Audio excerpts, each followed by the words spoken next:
Hey, what's going on, everybody? Welcome into First Take on a Friday Eve. Kyrie Irving feeling his new digs, dropping 50. How about it?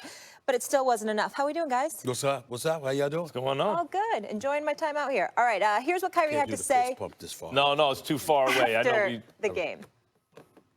Just a Jersey kid playing for his home team. You know, it's nothing like it. This has been brewing since I was in 4th grade. You know, I didn't know it was going to happen at this point or this age, but it's here, and I just want to take full advantage of it and just be happy. What does it mean to you to get 50 in this situation, you know, home debut with the Nets? The job wasn't done, you know, so that 50 just goes into just another few numbers that, you know, it holds value, but not really when you don't get a win. All right, remember, this team went 42-40 last season, lost to Philly in the first round. Max, I'll start with you. Yeah. How much better will Kyrie make this Brooklyn squad? Well, they'll be better to watch, but actually I predict they'll have the exact same record. So the answer is not at all. None. No improvement. 42-40, I think, is going to be their record. Now, I have to say about Kyrie Irving, and I've been saying recently, in the last year or so, it's occurred to me, I think he's the most skilled player who ever lived.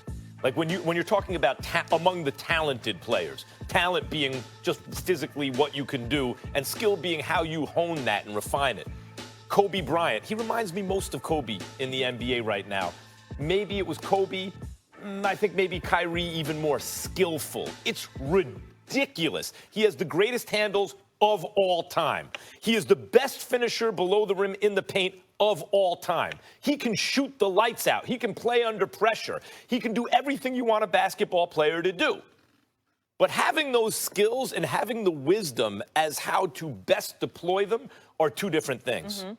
And Kyrie is a showman, and he's a great player, but I don't think he's the kind of guy who, absent another star, can elevate a team to a playoff powerhouse. You know, when KD gets back, all bets are off. But by himself, Stephen A., the issue is he is, like as Kobe was, the best bad shot maker you want to see. He can do amazing things. And guys like that have a tendency to force that when the going gets rough because they know they're capable of making those shots even though they're low percentage plays. So last night, for example, against a Minnesota team that's not a powerhouse, it comes down to the wire in overtime.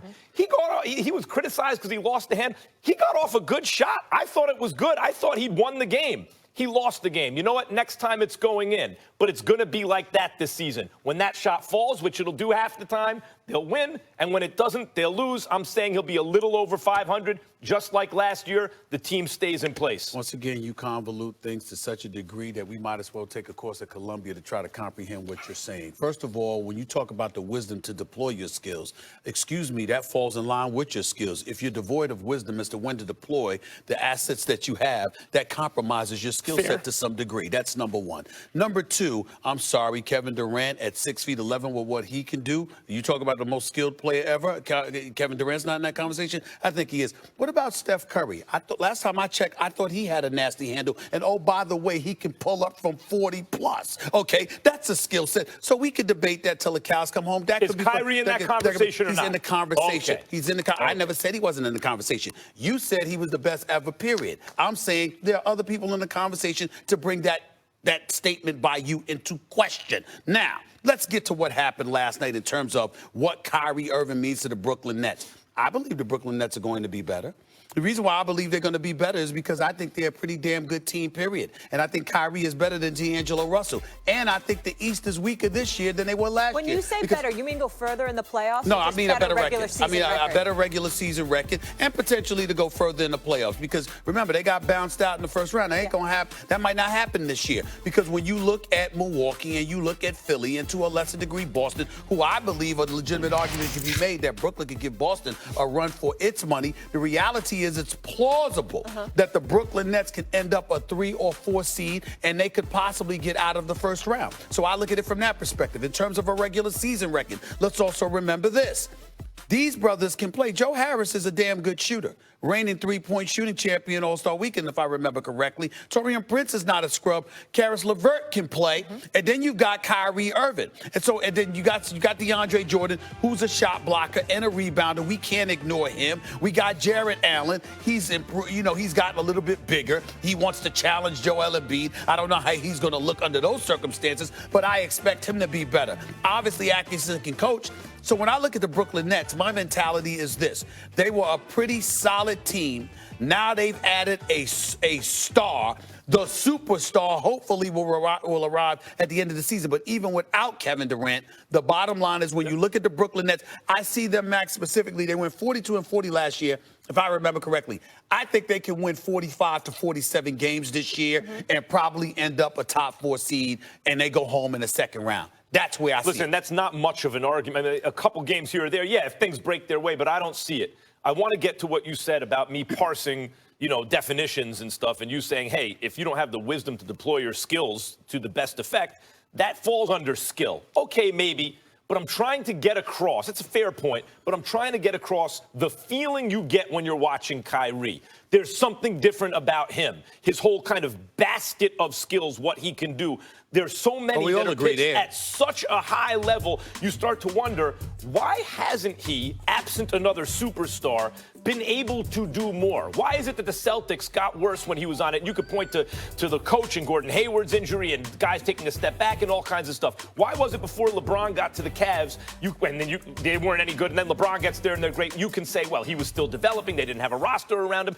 And those are legitimate points. But what I'm saying is we have to pay attention to the reality, I think, that it just may be that his style of play, the kind of mentality he has, right. Sometimes it's not point guard first mentality, and it's not going to elevate the But team. that's because you're inclined to look at statistics. You're inclined to look at just numbers, primarily, not just, but primarily numbers. And what I'm saying to you, at times, I believe you've been unfair to Kyrie. For example, when LeBron leaves and he gets drafted #1 overall, sure, they weren't going anywhere, but Cleveland improved every single year in the win category until LeBron returned. That's number one. It wasn't like they took a step back. They improved each year that he was there. He was a rookie, having played only a few games, 11 or 17, whatever the number was, at Duke University before coming in to the NBA. That's all the experience he had coming out of high school, about 11 to 17 games on a collegiate level, and then he comes into the NBA and they improve every year. Last year, the year before rather, when he was injured, he goes down. Then last year, he gets blamed for it. I understand he wasn't perfect, please don't get me wrong, but how many times have I told you Gordon Hayward being inserted into that starting lineup and fragmenting that team, Danny Ainge and Brad Stevens, and I respect the hell out of both of them, but their decision to put Gordon Hayward in that lineup when you had guys, Magic, Wilbon and myself talked about this yesterday on my NBA Sports Center with yours truly. Magic even talked about it. Wilbon talked about it. When a guy is getting it given to him in practice, and you insert him into the starting lineup, you fragment a team. But we talk about Kyrie. No, I get that point. And you're saying stuff unfairly kind of sticks to Kyrie at times. I get that. I'm not even like that's a separate debate. What I'm saying is when you watch Kyrie, neither one of us have him as a top 5 player. He's probably a top 10 player, but you can get an argument on that. He's probably a top 3 point guard, but maybe not because of Damian Lillard the season he had last year. The things that Damian Lillard brings to a locker room, the way his teammates want to play with him. When I ask you, if I were to ask you, why isn't Kyrie automatically top 5 player in the NBA? Really, Stephen A., you see the same thing I do. It's what's missing is that thing where he's elevating everyone around him. And that's where you and I disagree, because listen, the only reason why we would consider Steph Curry is because of Steph Curry's marksmanship from long range. Usually when you're an undersized guy, you don't get to be in that conversation. Where does Kyrie rank among point guards? Amongst point guards? Yeah, rank him right now amongst point guards. I got to think about it, Max. I got to think about it. He's a superstar. Harden. He's a superstar. Above or below Lillard? Because either Lillard or Kyrie is not in the top 3. And for me, even though I think Kyrie as a player, if you're just examining skills, is ahead of Lillard, if I had to pick one for my team, I'm probably going Lillard. So as far as the question, how much better will Kyrie make the Nets this season? Max thinks they'll pretty much be the same. Stephen A., you think they'll win a few more games, potentially can get into the second round. He's the best show in the NBA. No question. 50 points. That much is true. In a debut with a new team, most ever in league history. A lot more to come on First Take from But he's hot. We are just getting started, that is for sure. Ben Simmons, he looked good, guys, and the Sixers win, but was his performance actually discouraging? We'll get into all that. Plus, the Unicorn made his Dallas debut last night. So are the Mavs legit contenders? We debate that.